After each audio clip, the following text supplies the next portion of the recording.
Hello Samaries in Fredericton, New Brunswick, Canada. Matthew here with freeprescriptionlenses.com, and with the help of my GoPro camera, I'm going to show you how I cut prescription high-index lenses with anti-glare coating for your new Kate Spade LucyAnn.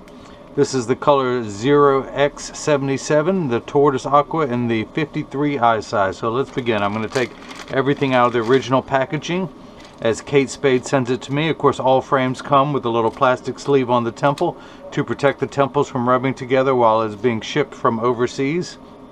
And again, this is the Kate Spade LucyAnn color 0x77, which is the tortoise with the aqua blue on the inside, and of course all the pastel colors, and Kate Spade New York on the other side. So I'm going to begin. I'm going to take out your original demo lenses, one of which says Kate Spade. I'm going to pop that out and put it on the counter and put your frame into the tracing element of my edger and hit start.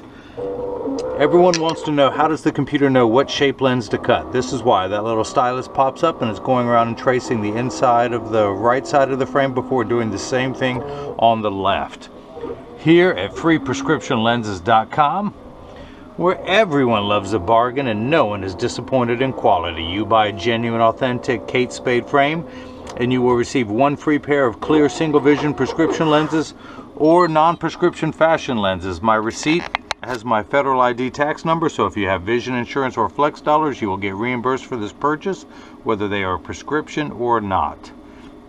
That is the size, the shape we will be cutting. It is only magnified if I minify it down to the actual size. That is what we'll be cutting to fit into the frame. I'm going to magnify it while we are working on it.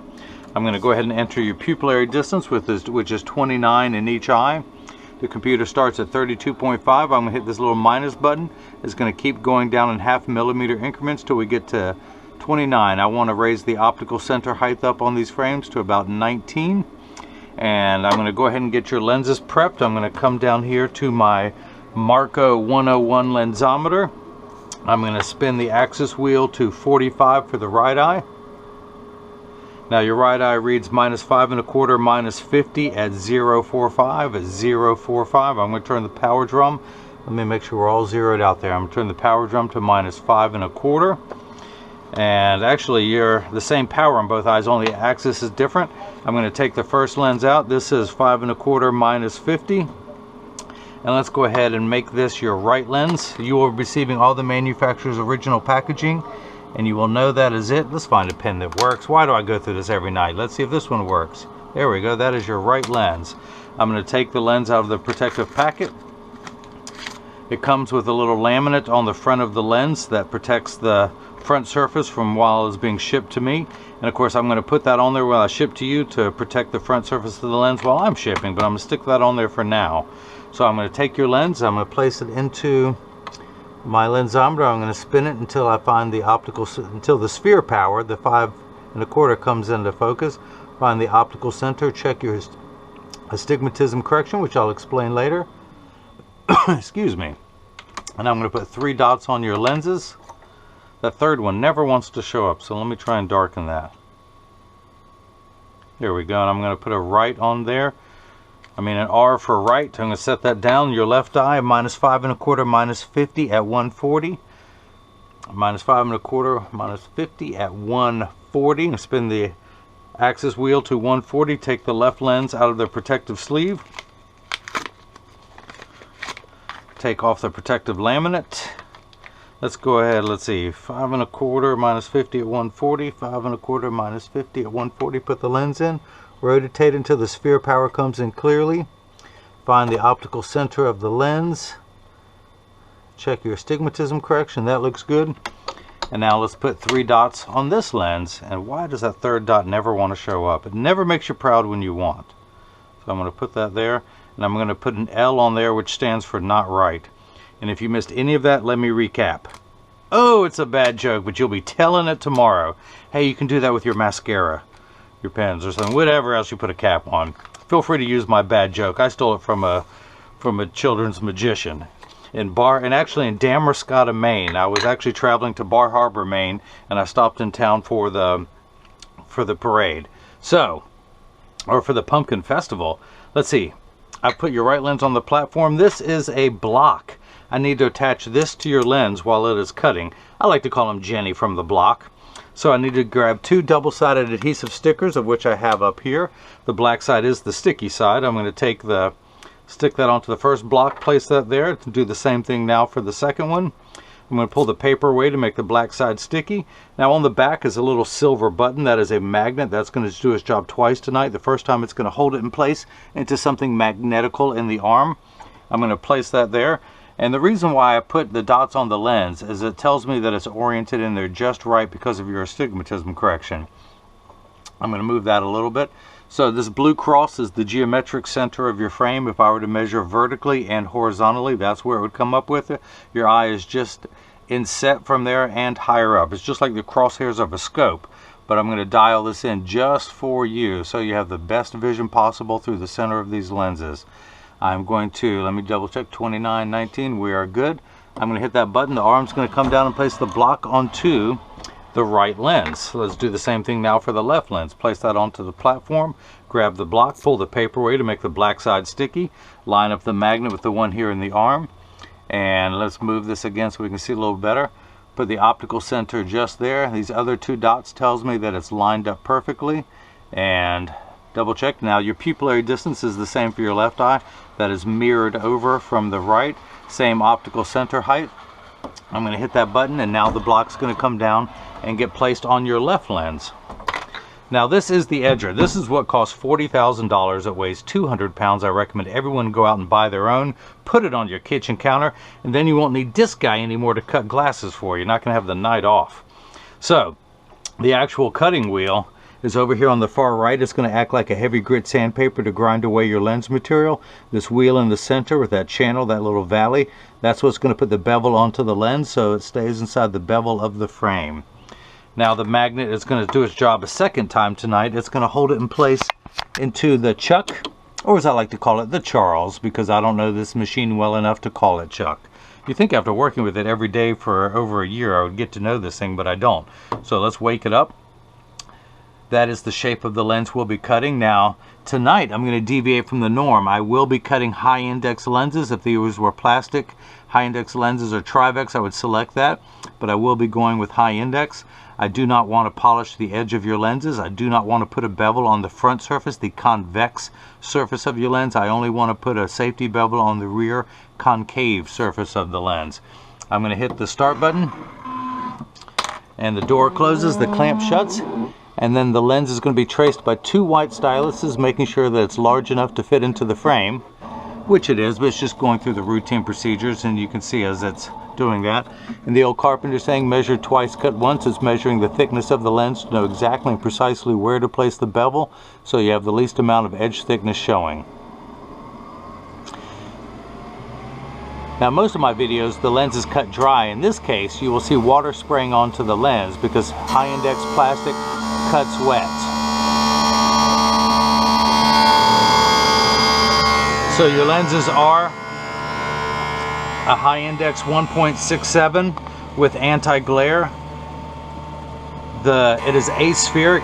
Aspheric simply means not spherical. A spherical lens is completely round in every direction. It gives you an ugly cosmetic fishbowl appearance, which you cannot have.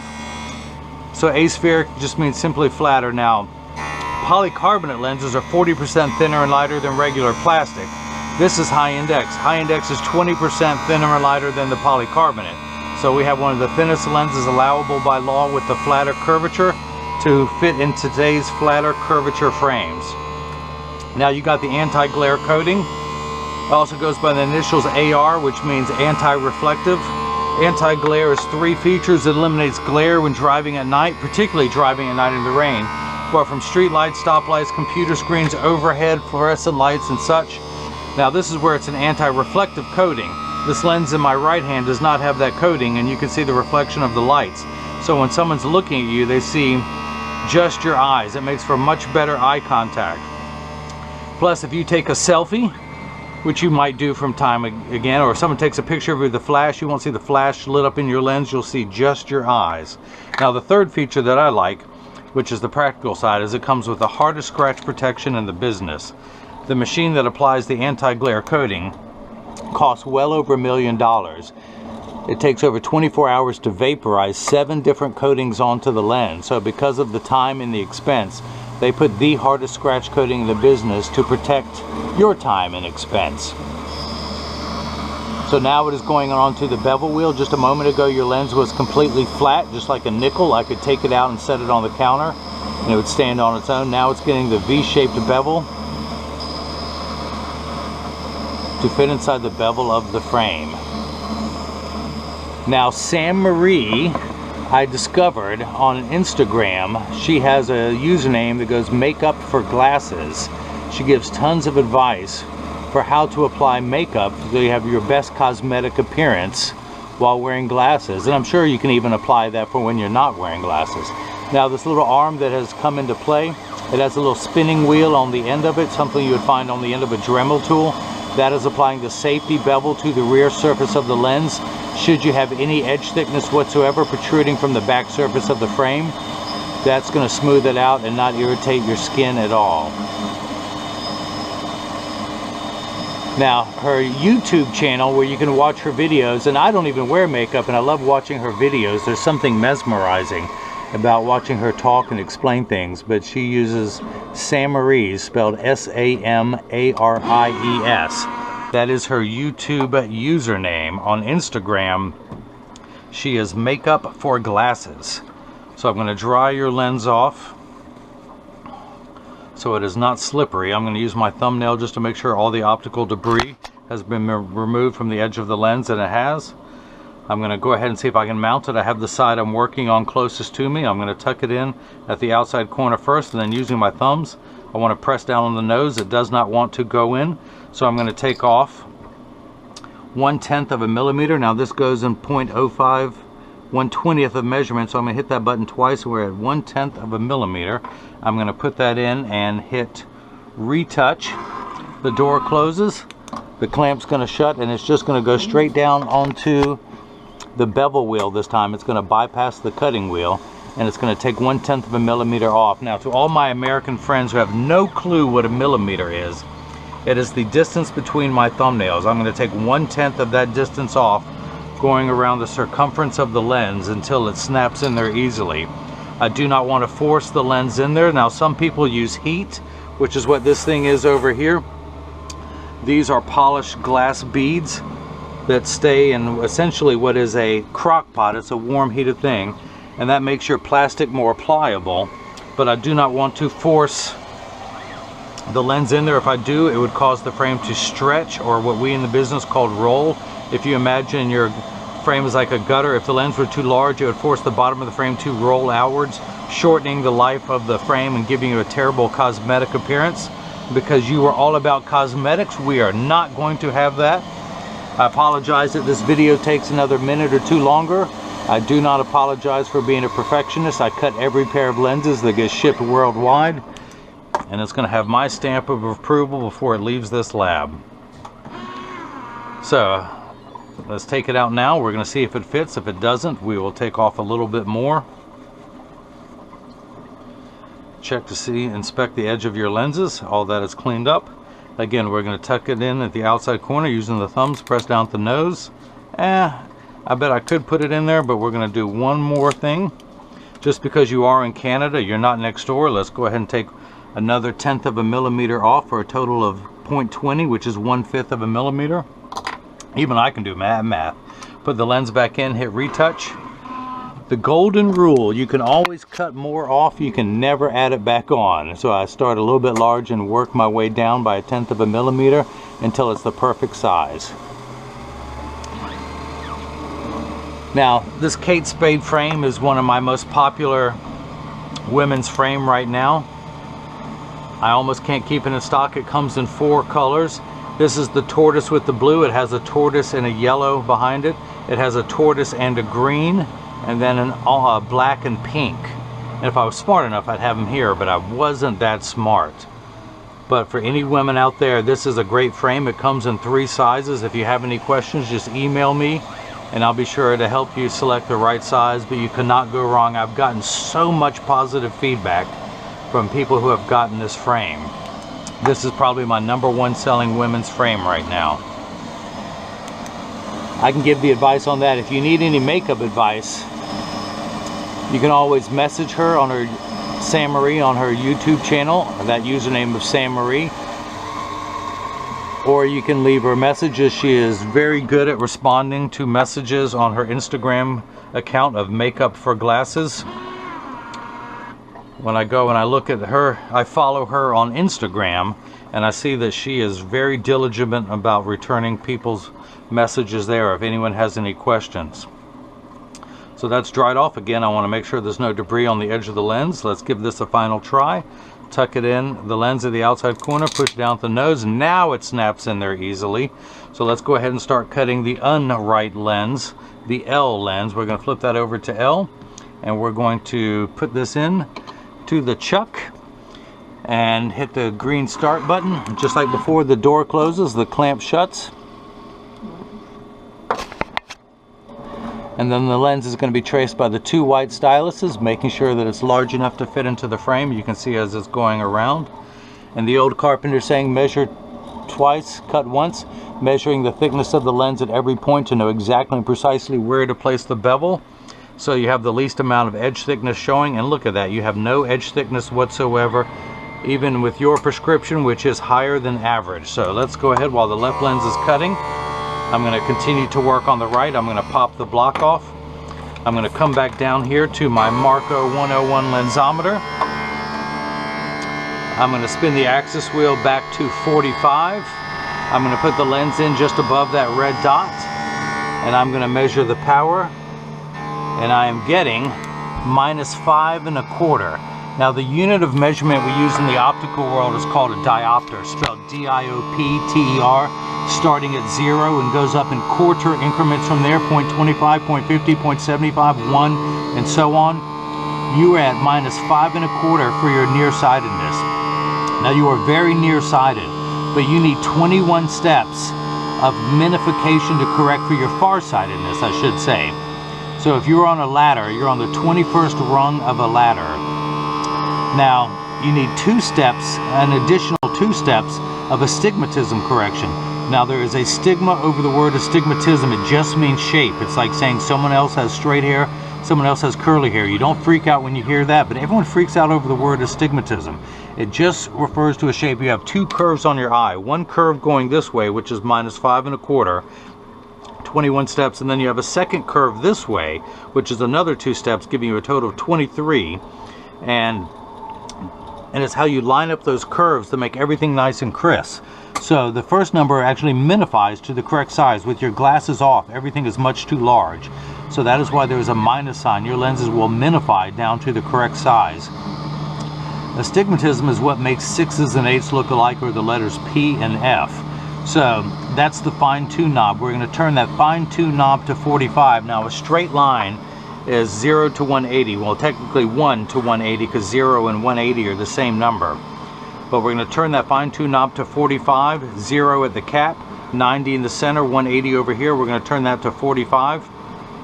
Let's go ahead and check your astigmatism correction. And you have 2 steps, so we're ending up with -575. Now, do you remember high school algebra where you add 2 like signs together? Yeah, me either. I've forgotten high school algebra. Let's use today's terms.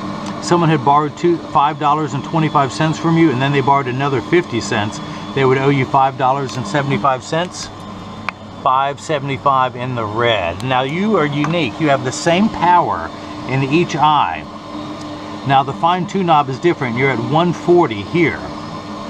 Now those numbers you think are very far apart, 90 degrees apart, but you're not. You're actually at oblique meridians. When you stop and think, again, a straight line 0 to 180, you're at 45 degrees here. You're at 140 over here. So really your eyes are about equal. You're at the oblique meridians, and so am I. I'm actually at, what am I? Hang on, I can do this. I'm at 30 and 120. So I'm at 30 here, 30 degrees away from the horizontal meridian, and 120 here, which is not. But hey, I'm still oblique. I'm catching up to you. So let's go ahead and take this left lens out. We're going to dry it off so it is not slippery. It's always embarrassing. should I ever drop one. It does happen in real life, but I'm going to make sure it does not happen here. That's why I have the rubber mats to protect the lenses when they fall, and because I stand 12 hours a day getting everything shipped. Now, where'd your frame go? Here it is, down here. So let's go ahead and tuck the left lenses in and tuck it in. I've reversed the frame so I have the empty side closest to me. Tuck it in at the outside corner first. Using my thumbs, I press down, it snaps in. I'm going to take this block off. I'm going to come back down here to the lensometer, spin that fine tune knob to 140. Let's hopefully you missed none of the action here. I apologize. I'm not a professional cinematographer. I am a professionally licensed optician here in North Carolina. I don't see what I'm filming, so you got to trust me on this. I don't know what I'm seeing. So I've checked your powers. We're getting -5 1/4 there. Check your astigmatism correction, the second curvature. An additional 2 steps, and we're at -575. 5 1/4 and 50, 575, so that is perfect. So their pupillary distance in each eye is 29 for a combined value of 58. That is 58 millimeters apart from the center of your nose, going 29 degrees this way, 29 degrees this way. We're at 58. So I'm going to place the 0 against my thumb on the right lens, and when we look at the left lens, we're at 58 millimeters. So that is cut perfectly. I couldn't have done that any better if I had done it myself. So now this is the point in every video that as I clean your lenses, I mentioned that, well, I apologize here, free shipping anywhere in the US, but you are in Canada, so there is the $35 international shipping fee. If I could ship for free, I would, but our countries just don't hang out like that. You think they could for being neighbors, but no. But when you get these in the mail, there's a very small chance that these could fit too loose or too tight. However, there's an 80% chance that one side is going to be higher than the other. That's because 80% of people have one ear that is higher than the other, and because of that statistic, 99% of all optical shops will do free adjustments if you ask them. But I'm going to get them in standard alignment first, also known as a 3-point stance. The 3 points are 1, 2, and the bottom of the frame being 3. I set it on the counter and press down. There is no wobble. When I say wobble, I take mine off and I press down on the counter, and they wobble on the counter, but they sit level on me.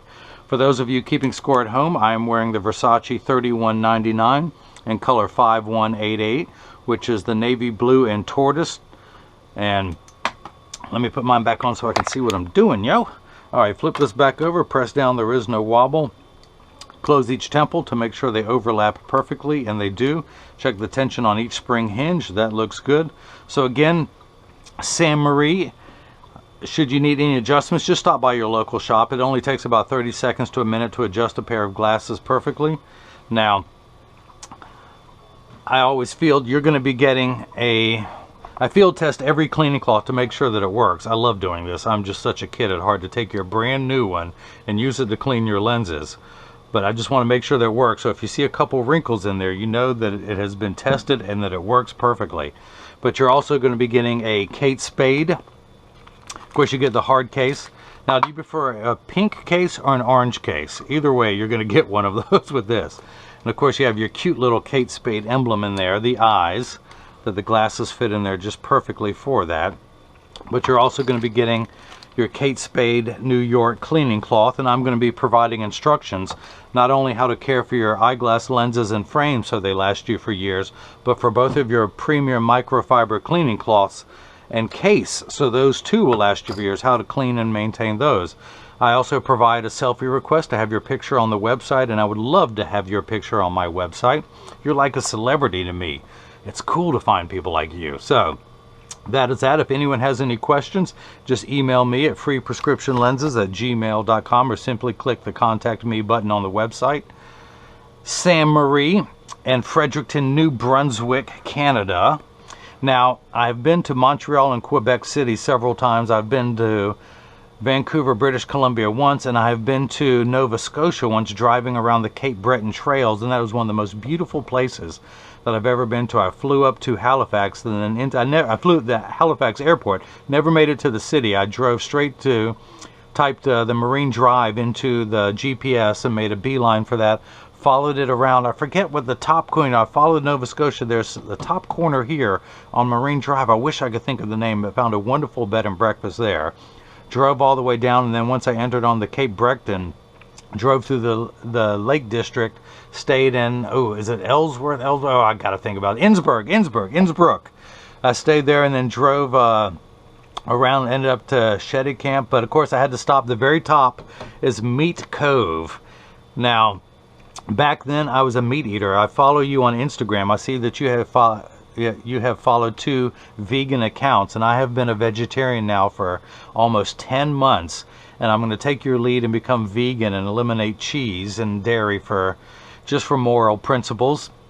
But at the time, Meat Cove was the northernmost place you could get to by road in Nova Scotia. It was 45 minutes off the highway, and I had to go to it. It was a scary dirt road just because you went over these curves around these blind corners where you couldn't see, and then you look over the right-hand side of the road, and the cliffs dropped about 1,000 feet into the water, and you're going around a curve on a very high cliff on a mountain. You can't see what else is coming on a dirt road nonetheless, but it was worth it. It was beautiful out there to Meat Cove campgrounds, and then the drive back, wonderful arts and crafts stores all the way. I'm just rambling on, but I just love Canada.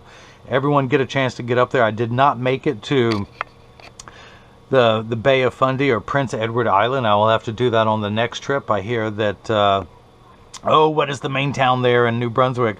I'm drawing a blank. I wish I had studied for this. See, I'm being put on the spot. But everyone goes there to watch the tides come in the Bay of Fundy. Oh, you're killing me. I'm killing me. Why can't I think of that now? But anyway, if anyone else has any questions or comments, like the name of that city, please email me or comment on the video below, the comment section of the video. Samaries, Makeup for Glasses in Fredericton, New Brunswick. I hope you enjoyed watching as I cut high index lenses with anti-glare for your new Kate Spade LucyAnn color 0x77, the tortoise and aqua blue. And hopefully everyone else has got the chance to see how I bring that love and feeling back to glasses. Thank you. Ding, round 2, Samaries. You're not getting off the hook that easily. Okay, finally found the last 2 colors, and it's St. John's, New Brunswick, that everyone goes and visits to see the Bay of Fundy. But here are 2 more colors of the Kate Spade LucyAnn. This is the black and pink, and this is the tortoise and gold. And the one color I don't have is the tortoise with green on the inside. But these are the other 2 colors, should you like to see them live. Anyone out there who's watching this, this is my best-selling women's frame and my best-selling Kate Spade. I guess that goes without saying. So now you have seen that all. The tortoise and the blue, tortoise and gold on the top, black and pink on the bottom. So now you guys can enjoy the rest of your evening, and I'll get these shipped to you immediately.